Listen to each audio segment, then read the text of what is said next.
and welcome to Tarot and 10, the every Tuesday mini lesson on tarot. My name is Tamara DeGaia, and my specialties are herbalism and tarot, and I teach classes on both of those, and I run a tarot Zoom practice group, which is the best way to learn tarot.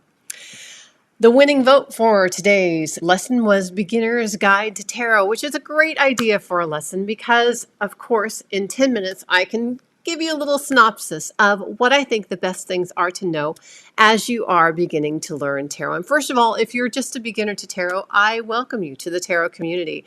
It's a fantastic community, and tarot itself is more than just a divination tool. It is actually a life tool. It gives us a structure for being able to see the forest instead of just the trees as we move through our own lives.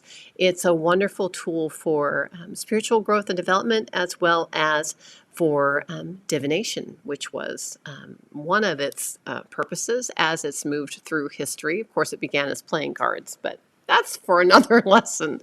So as you begin tarot, here are some things that you want to know. First of all, there are two parts to reading tarot. The first part is learning the structure of the tarot deck.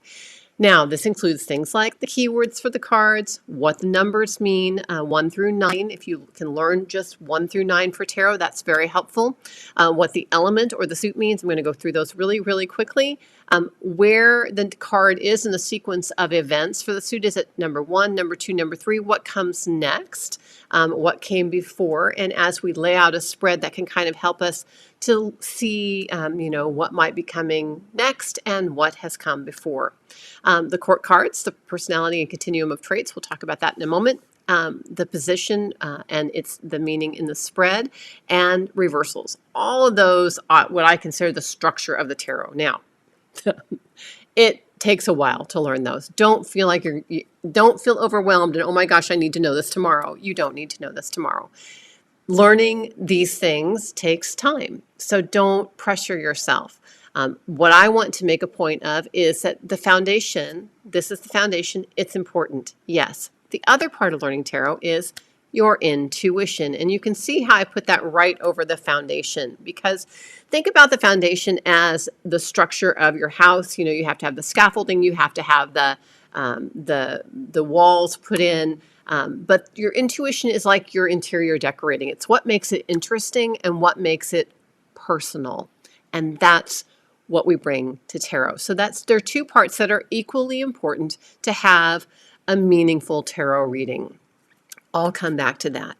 So looking at the tarot itself, I want to mention that there are male and female figures in the tarot, and I think it's important for beginners to understand that those do not mean that those are men and women.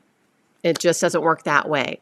The male and the female figures in the tarot, first of all, everything in the tarot is a metaphor, and it's so important to recognize that right off the bat. And that includes the male and the female figures, who actually represent, I like to think of them more as yin and yang, masculine and feminine properties or traits or characteristics, which we all have inside of us, right? I like to think of the Empress as kind of the creative chaos. That's definitely the feminine, that receptivity. But the Emperor is, the masculine structure and putting in roads and things like that. And we need both of those. Creativity is fantastic. It's important. But if you don't actually do anything with it, if you don't have the structure to create something, then it doesn't end up being anything. So we really all have both of those in us, and we need both of those within us. And so I think it's important right off the bat to recognize that when you're looking at a masculine or feminine looking card, it's masculine and feminine, or yin and yang. It's not male and female. All right. So other parts of the tarot structure. First of all, of course, the major arcana. It's important that you learn the cards in the major arcana. And the major arcana is really the spiritual journey of the tarot. The Fool stands outside of that, and each one of the cards within that represent some kind of passage of life that you may or may not go through. But really within these cards, pretty much every passage of the human life is covered, which is why it has stood the test of time.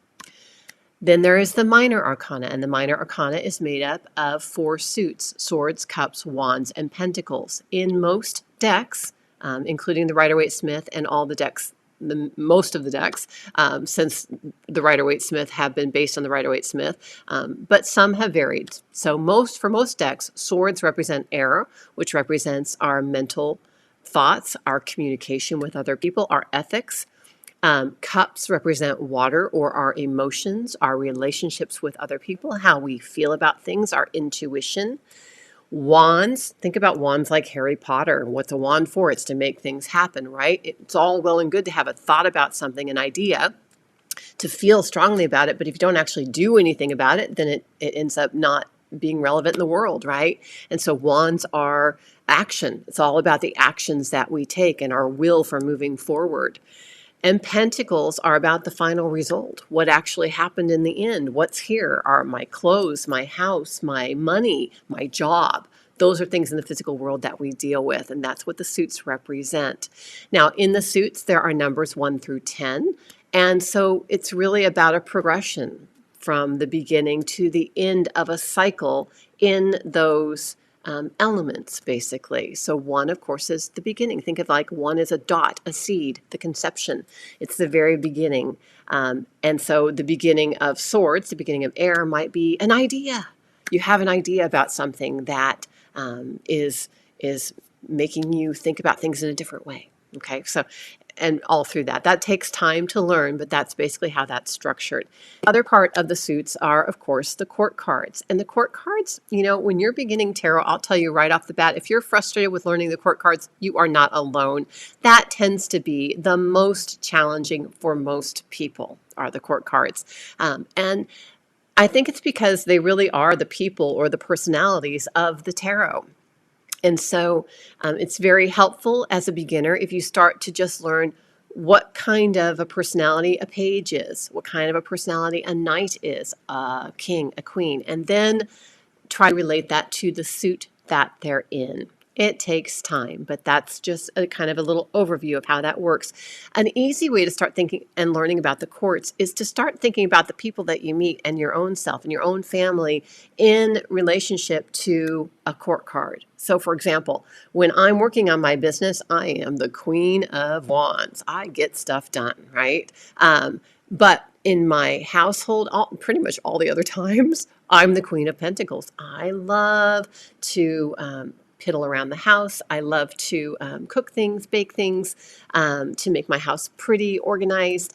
That's the Queen of Pentacles. And so you're not one or the other, but in different situations you may be primarily one or the other. And so it's fun to think about that. I think of one of my sons as more of the king of, not king, he started out the page of Pentacles, now he's probably more the Knight of Pentacles, because my kids are older now. But thinking about how and really this does give us a structure to start thinking about our relationships with others too, and how we differ.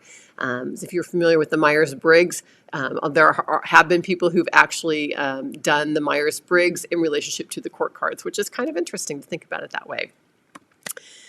So learning the structure is very important, but again, don't feel like you're going to need to know that tomorrow. You don't. It's an element of learning tarot that takes time, and you will never stop learning about it. I've been doing tarot for 20 years, and I still, find new insights that I hadn't thought about that card in that way before. And a lot of times those insights come in my Zoom practice group when I'm working with maybe someone who's brand new, who is seeing cards for the first time in a completely different way. And I go, oh my gosh, I never thought about looking at things that way. And so new people can have fresh insights that help bring a new way of looking at things to those of us who've been doing it for a long time. Again, your intuition colors everything. And really, when you're beginning learning tarot, try to keep these two separate. When you're learning the structure of tarot, really dive into the learning part of it. Do your study, do your journaling, do your note-taking, and then when you get your deck out, put all of that away. When you're reading tarot, read tarot with your intuition. And I really recommend this. all the time, no matter where you are on your tarot journey. And the reason for that is because what I find is that it gets very easy when people are learning tarot, and that, like I said, that's a years long practice. They get stuck up in their left brain, that deer in the headlights. Oh my gosh, I don't remember what that card means. You know what? Just put that part away. Open up instead your right brain, your intuition. And when we do my tarot Zoom study group, where we read for each other, I do some exercises with people because it's just to get us out of that left brain and into that right brain. Just say what you see. And that's really how it works with tarot. That's really how you become a fluent reader, is by learning, but then putting the books away and then reading intuitively, okay? And then continue learning. And what you're learning on the side will come to influence, of course, how your intuition interprets those cards. So here are some suggestions for reading as a beginner. First of all, have some spreads that are handy for you. I would recommend a 3 to 5 card spread, 7 cards at the most. Don't do a bigger spread than that. Make sure that each of the positions in your spread have a particular meaning. Sometimes you can pull 2 cards to have one meaning, and that's fine. But have a spread, have several spreads, have maybe a relationship spread, a general purpose spread, a spread for decision making. There are some basic spreads that are good to have. Actually, if you go to tarottogether.com and you sign up for the free month of the Zoom practice group, the Tarot Explorers Club, I will send you my book of my favorite spreads. I think there's maybe five or 7 spreads in there, and they're the ones that I use all the time. Anyway, make sure you have a spread. And then when you lay your spread out, you shuffle your cards, really thinking about the question and shuffling them well. That's what differentiates a meaningful tarot reading from a random tarot reading, is your intention. And there's some good science on that, and I did another video on that. First of all, look at the whole spread. What stands out? Does it look like there's a lot of masculine energy? Does it look like there's a lot of yellow? Does it look like it's mostly major arcana or mostly swords? If you're doing a reading about a relationship and it turns out to be mostly pentacles, maybe what's going on in this relationship is about money and about the household and things that are really, it's not an emotional situation. It is a situation that's really got its foundation in something in the tangible world. So what you see primarily in the spread is going to tell you something, and it gives you a chance. I always think it's good to soften your view and see what you see, and then go through, and when you look at each card, first of all, name the card. Put the energies of the card on the table. So for example, let's say I did a spread and one of the spread positions was representing your inner spirit, and I drew the 4 of Pentacles for that. So what I would say would be, you and your inner spirit are represented by the 4 of Pentacles. That just gets you started talking. So that's the first thing to do, is just start talking. Don't stop. And then describe what you see on the card objectively. Here's a man. He's sitting on a seat that has no back. It has no cushion. He's got 2 pentacles under his feet. He's got 1 in his hands.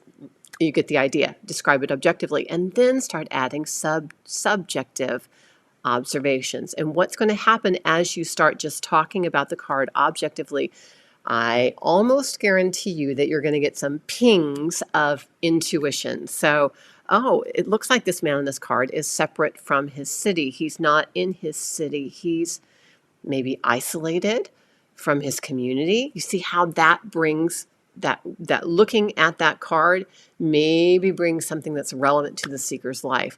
He's grasping onto these pentacles very, very tightly. It looks like maybe he's afraid to lose control. There's maybe a control issue here. You can see how it starts to morph into real meaning. So just start by saying what you see. That's the most important thing I can tell you as you're beginning reading tarot. Study, but then when you start reading, put the study away and just say what you see.